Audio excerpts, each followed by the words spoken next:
नमस्कार साथियों, top Rao civil academy में आप सभी का बहुत बहुत स्वागत है।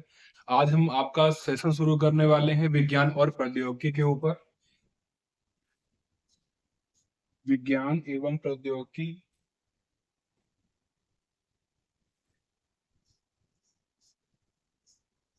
विज्ञान एवं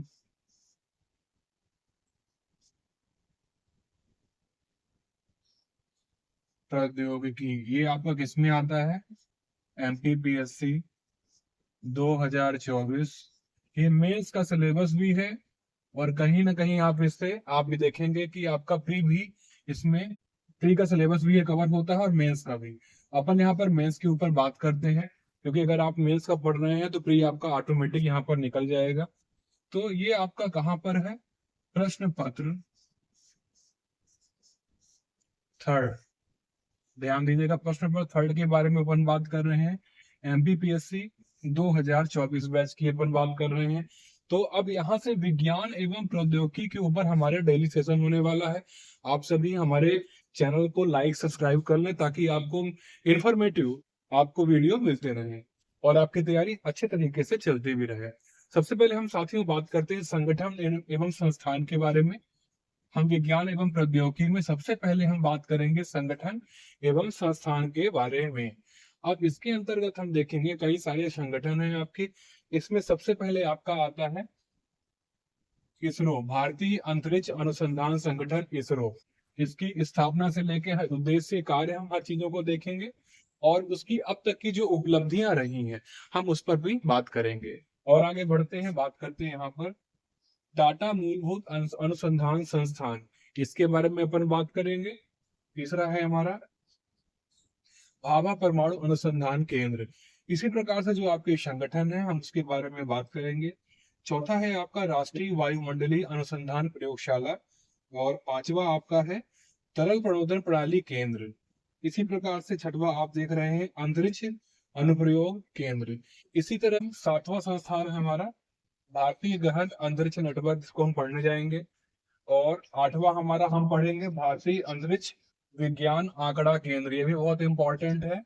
इसी प्रकार से अगर हम 9 नंबर पे जाते हैं तो रक्षा अनुसंधान एवं विकास संगठन मतलब DRDO, ये भी आपको यहाँ पर देखना पड़ेगा।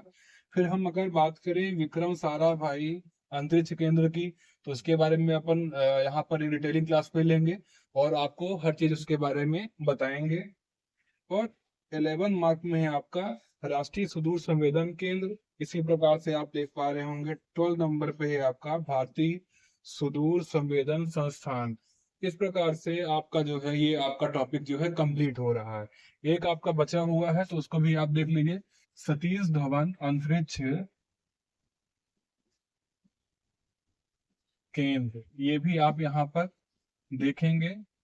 और ये आपका होगा शायद 13वां नंबर का होगा, है ना। इस प्रकार से हम संगठन एवं संस्थान के बारे में अच्छी तरीके से क्लास को कंप्लीट करेंगे। इसमें जो हमारा मेन मेन इंपॉर्टेंट टॉपिक है उसमें हम बहुत डिटेलिंग से पढ़ने वाले हैं और जिसके आने के चांस कम है पर वो हो हमारे सिलेबस में मेंशन दिया हुआ है, इसलिए क्लियर है कि उसको भी हमें पढ़ना पड़ेगा। इसलिए हम उसको भी लेकर चलेंगे और सभी चीजों को यहाँ पर हम देखने वाले हैं। चलिए, यहाँ पर सबसे पहले हम बात करने वाले हैं भारतीय अंतरिक्ष अनुसंधान संगठन मतलब इसरो की। तो चलिए हम यहाँ पर अपना सेशन शुरू करते हैं।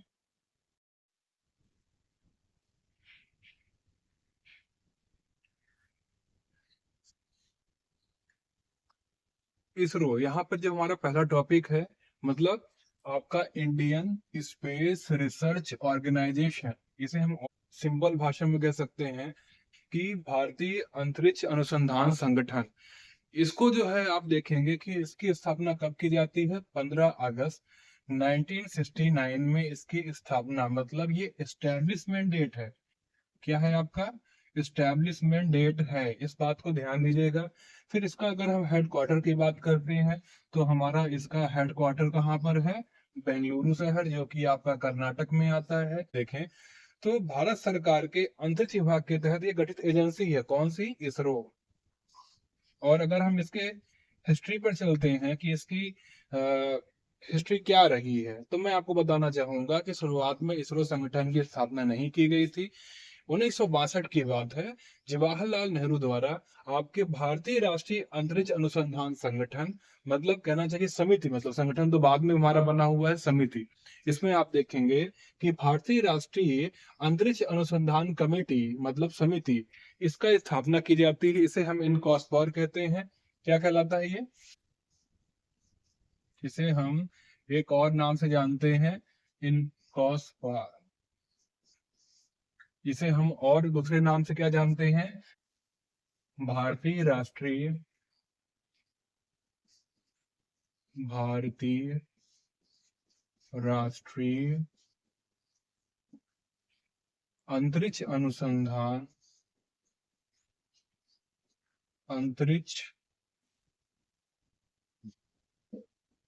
अनुसंधान समिति या कमेटी। ध्यान दीजिएगा, इसकी स्थापना कब की गई थी? 1962 में।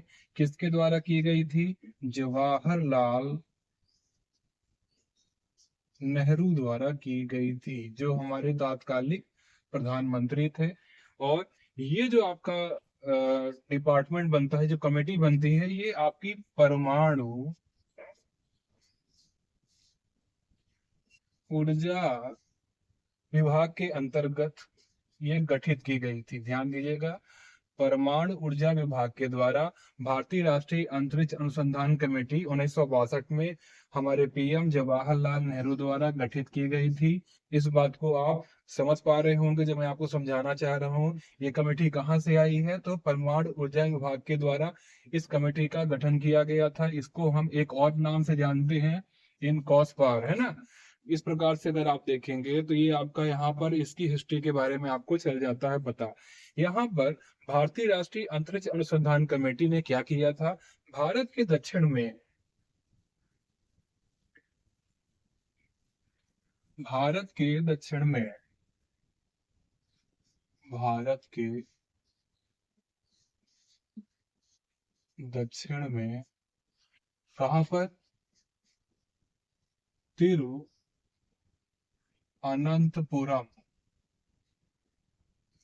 तिरुअनंतपुरम में आपका एक स्पेस पोर्ट बनाया। स्पेस पोर्ट टल्स, इसका नाम क्या था? टल्स का। भारत के दक्षिण तिरुवनंतपुरम शहर में स्पेस पोर्ट टल्स की स्थापना की जाती है। स्थापना की जाती है। तो टल्स एक प्रकार का आपका थुम्बा इक्वेटोरियल, क्या है यहाँ इसका पूरा नाम? थुम्बा इक्वेटोरियल। बल्कि मैं यहाँ पर लिख देता हूँ टल्स का फुल पूरा नाम।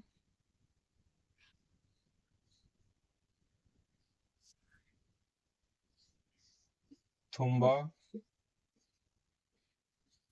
इक्वेटोरियल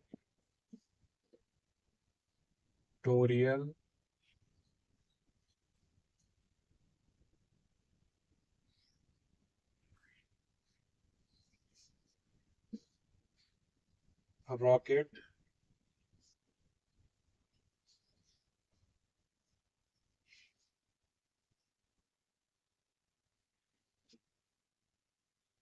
लॉन्चिंग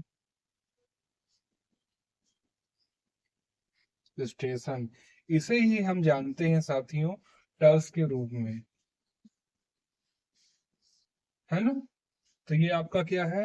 आपका तिरुवनंतपुरम शहर में एक स्पेस पोर्ट बनाया जाता है। कहाँ पर बनाया जाता है? तो वो आपका बनाया जाता है थुम्बा में, जहां से आपका रॉकेट लॉन्च करने के लिए आपको एक स्थान प्राप्त हो जाता है। किसको? इस एजेंसी ने क्या किया? इस एजेंसी ने भारत के दक्षिण में तिरुवनंतपुरम के पास स्पेस पोर्ट बनाया, थुम्बा के पास, जहां से हम रॉकेट को लॉन्च करने के लिए एक आधारभूत संरचना का निर्माण कर लेते हैं, जहां से हम लॉन्च करेंगे, है ना। इस प्रकार से इसका जो है तो गठन किया जाता है। और यही जो चीजें आप यहाँ पर देख रहे हैं आगे जाके 1969 में इन्हीं दोनों का मर्जर होगा। किसका किसका होगा? आपका भारतीय राष्ट्रीय अंतरिक्ष अनुसंधान समिति और साथ में आपका अंतरिक्ष विज्ञान एवं प्रौद्योगिकी केंद्र का आपस में पुनर्गठन किया जाता है। इनका पुनर्गठन करने के बाद ही आपका इसरो निकलकर सामने आता है, आपका 15 अगस्त 1969 को। चलिए और आगे अपन इसको देखते हैं, क्योंकि बहुत डिटेलिंग में अपन पढ़ रहे हैं तो ध्यान दीजिएगा। इसका मतलब केवल एक ही चीज है कि आपको हर चीजें जो है बने और कोई दिक्कत आपको एग्जाम में ना जाए। चलिए और आगे अपन देखते हैं। इसे भी आप कह सकते हैं कि भारतीय, इसको नोट डाउन करते जाइएगा, भारतीय राष्ट्रीय अंतरिक्ष, है ना, अनुसंधान समिति। अब ध्यान दीजिएगा एवं, अब इम्पोर्टेंट है, अंतरिक्ष विज्ञान एवं प्रौद्योगिकी केंद्र, है ना, इन्हीं दोनों को जो है मर्जर कर दिया जाता है और ये आपका क्या निकल कर सामने आएगा? पुनर्गठन के बाद आपका इसरो का निर्माण कर दिया जाता है। इन दोनों को मर्ज किया जाता है, मतलब मिला दिया जाता है भारतीय राष्ट्रीय अंतरिक्ष अनुसंधान समिति को और अंतरिक्ष विज्ञान एवं प्रौद्योगिकी केंद्र को मिलाकर हम पुनर्गठन करते हैं। यहाँ पर इसरो की स्थापना होती है 15 अगस्त 1969। कहाँ पर इसका हेडक्वार्टर है मैंने आपको बताया था, कमेंट करिए जल्दी फटाफट। बेंगलुरु। इस प्रकार से आपकी ये हिस्ट्री आपको समझ में आ रही होगी। और आगे देखते हैं अपन, तो यहाँ पर ACL मतलब एंट्रिक्स कॉर्पोरेशन लिमिटेड, इसको हम शॉर्ट में क्या कहते हैं? आपका ACL कहते हैं। और इसरो द्वारा विकसित की गई ये एक शाखा है। और किस प्रकार की शाखा है ये? इसरो की एक विपणन शाखा है। अगर कोई भी प्रौद्योगिकी का हस्तांतरण करना है, इसके अलावा जो आपका इसरो द्वारा विकसित अंतरिक्ष उत्पाद है उसको जो है हमें क्या करना, किसी को सेल करना है, या कोई हमें परामर्श की आवश्यकता है, तो वो किसके द्वारा होगी? वो आपकी ACL के द्वारा होगी, एंट्रिक्स कॉर्पोरेशन लिमिटेड के द्वारा होगी। कार्य क्या है इसका? तो वो भी अपन जान लेते हैं। ये एंट्रिक्स का कार्य है, ध्यान दीजिएगा, इसरो की ये शाखा है, इसरो की एक विपणन शाखा है ये एंट्रिक्स कॉर्पोरेशन लिमिटेड। इसके अंतर्गत जो कार्य है इसका ACL का, वो अपन देख लेते हैं। इसका कार्य तकनीकी परामर्श सेवा के लिए, है ना। फिर वहीं आप देखेंगे दूसरा आपका हो जाएगा इसरो द्वारा विकसित अंतरिक्ष उत्पादों के लिए।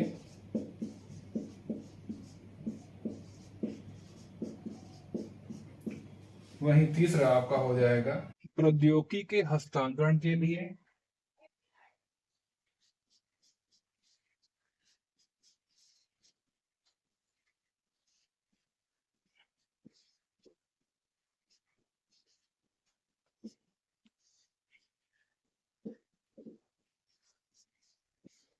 ये आपका हो जाता है प्रौद्योगिकी के हस्तांतरण के लिए।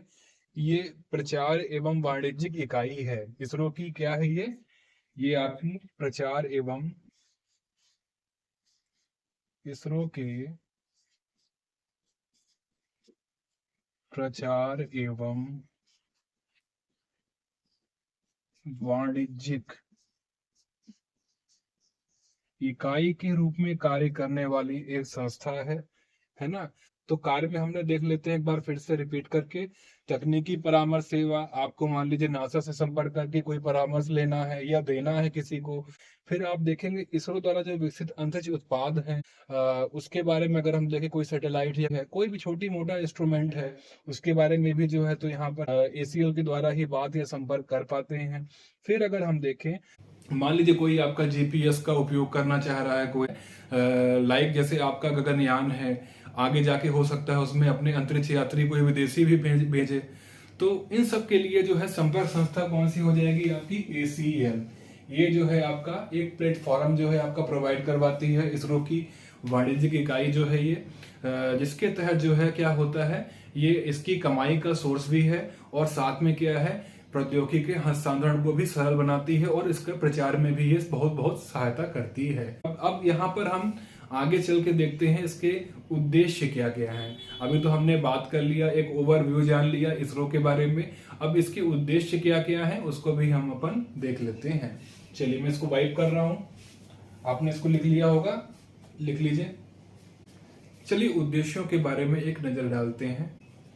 सबसे पहले हम देखते हैं अंतरिक्ष तक पहुंच के लिए प्रक्षेपण वाहनों का विकास कर रहा है। इसके अंतर्गत आप देखेंगे GSLV, PSLV जो प्रक्षेपण यान आपके बनाए गए हैं इसरो के द्वारा, ये उसके अंतर्गत आते हैं। फिर वहीं आप देखेंगे पृथ्वी अवलोकन, संचार, नेविगेशन प्रौद्योगिकियों का विकास करना इसका उद्देश्य रहा है। इसके तहत आप क्या करेंगे, पृथ्वी पर GPS प्रोवाइड करवा पाएंगे, जो आप अपने मोबाइल के द्वारा किसी भी स्थान में जाना हो और उसके बारे में डिटेलिंग जाननी हो तो वो सब चीजें आप कर पाते हैं GPS के तहत। ये सब चीजें उसी के अंतर्गत आती है, पृथ्वी अवलोकन एवं नेविगेशन प्रौद्योगिकियों के अंतर्गत। फिर वहीं अगर हम बात करते हैं अंतरिक्ष विज्ञान एवं ग्रहों की खोज में अनुसंधान करना, आपके अंतरिक्ष विज्ञान में क्या क्या खबरें, जैसे आप मान लीजिए कि पृथ्वी के आसपास कोई सौर मंडल का कोई ऐसा पिंड हो जो आ रहा हो जिससे पृथ्वी को खतरा हो या मानव जाति को खतरा हो, तो उसके बारे में अनुसंधान करना, ग्रहों की खोज करना, कोई भी नए ग्रह हैं उसके खोज करना, उसके बारे में बताना, ये सब चीजें इसके अंतर्गत आ जाती हैं। फिर वहीं आप देखते हैं दूरसंचार एवं टेलीविजन प्रसारण एवं विकासात्मक कार्यों को पूरा करने के लिए इसमें इनसेट कार्यक्रम भी इसके अंतर्गत आता है। इनसेट कार्यक्रम का मतलब होता है आपका भारतीय राष्ट्रीय उपग्रह, जिसे हम इनसेट के नाम से जानते हैं। तो इसकी वजह से आप क्या कर पा रहे हैं, घर में टीवी देख पा रहे हैं, आप फोन कर पा रहे हैं, ये सब चीजों का जो है यहाँ पर भारतीय राष्ट्रीय उपग्रह या इनसेट कार्यक्रम के तहत आप देखते हैं। ये इसका उद्देश्य हो जाता है, ये लोगों को प्रोवाइड करवाना। और इसके साथ में प्राकृतिक संसाधनों के प्रबंधन में भी इसका प्रयोग किया जाता है और IRS कार्यक्रम के तहत पर्यावरण की निगरानी करने के लिए इसका उपयोग किया जा रहा है। इसमें आप ऐड ऑन कर सकते हैं कुछ उद्देश्यों को कि आपदा प्रबंधन, और एक और जोड़ सकते हैं इसमें मौसम विज्ञान के बारे में आपको जानकारी प्रोवाइड करवाने के लिए इसका उपयोग किया जाता है। तो इस प्रकार से हमारा ये ऑब्जेक्टिव क्लियर हो जाता है। इसके आगे साथियों हम क्लास देखेंगे कल, यहाँ पर हम कार्यों के बारे में और उपलब्धियों के बारे में बात करेंगे। हमारी क्लास कैसी लग रही है जरूर हमें आप कमेंट के द्वारा बताइएगा। और ये हमारा सेशन डेली शाम को 6 से 7 बजे के बीच में हम अपनी क्लास लेंगे। तो इसमें आप डेली जो है बैठिए और राइट डाउन करिए ताकि आपका एग्जाम क्लियर हो सके। ध्यान दीजिएगा, जब तक आप बैठेंगे नहीं तब तक जो है आपको इस क्लास की कोई भी जानकारी आपको मिलने वाली नहीं। और हमारा जो टारगेट है वो हमारा MPPSC मेंस 2024 के लिए है। तो आप जरूर 2024 में सेलेक्ट हो MPPSC, ये हमारी शुभकामना है आपके लिए। धन्यवाद साथियों।